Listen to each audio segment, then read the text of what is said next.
क्या आपने भी खोला है बेटी का सुकन्या समृद्धि खाता? 31 मार्च से पहले जरूर करें ये काम। केंद्र सरकार महिलाओं और बच्चों के हित के लिए कई योजनाएं चला रही है। विशेषकर बेटियों के कल्याण के लिए मोदी सरकार लंबे समय से सुकन्या समृद्धि योजना चला रही है। इस योजना के तहत बेटियों के उज्जवल भविष्य के लिए निवेश किया जाता है। यदि आपने भी अपनी बेटी के उज्जवल भविष्य के लिए सुकन्या समृद्धि अकाउंट खुलवाया है तो आपके इसके प्रति जागरूक होना बेहद जरूरी है, क्योंकि केंद्र सरकार इस योजना से संबंधित कुछ अपडेट लेकर आती है। ऐसे में यदि आप ताज़ा नियमों का पालन नहीं करेंगे तो सुकन्या समृद्धि अकाउंट बंद भी हो सकता है। मिनिमम बैलेंस रखना जरूरी। सुकन्या समृद्धि अकाउंट को एक्टिव रखने के लिए हितग्राही को खाते में मिनिमम बैलेंस रखना जरूरी है। यदि कोई हितग्राही इस खाते में न्यूनतम बैलेंस नहीं रखता है तो खाता बंद भी हो सकता है।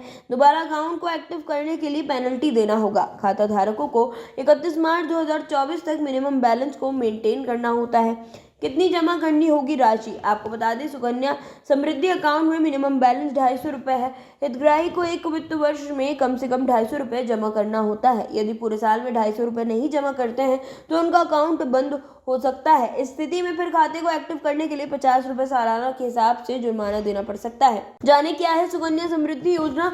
इस योजना के तहत केंद्र सरकार बेटियों के उज्जवल भविष्य के लिए जमा निधि पर 8.2% ब्याज देती है।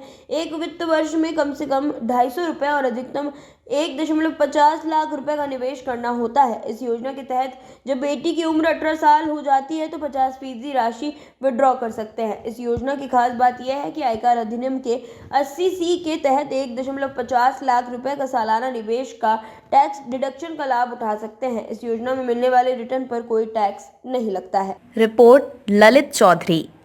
और भी वीडियोस देखने के लिए हमारे चैनल को सब्सक्राइब कर बेल आइकन को दबाना ना भूलें।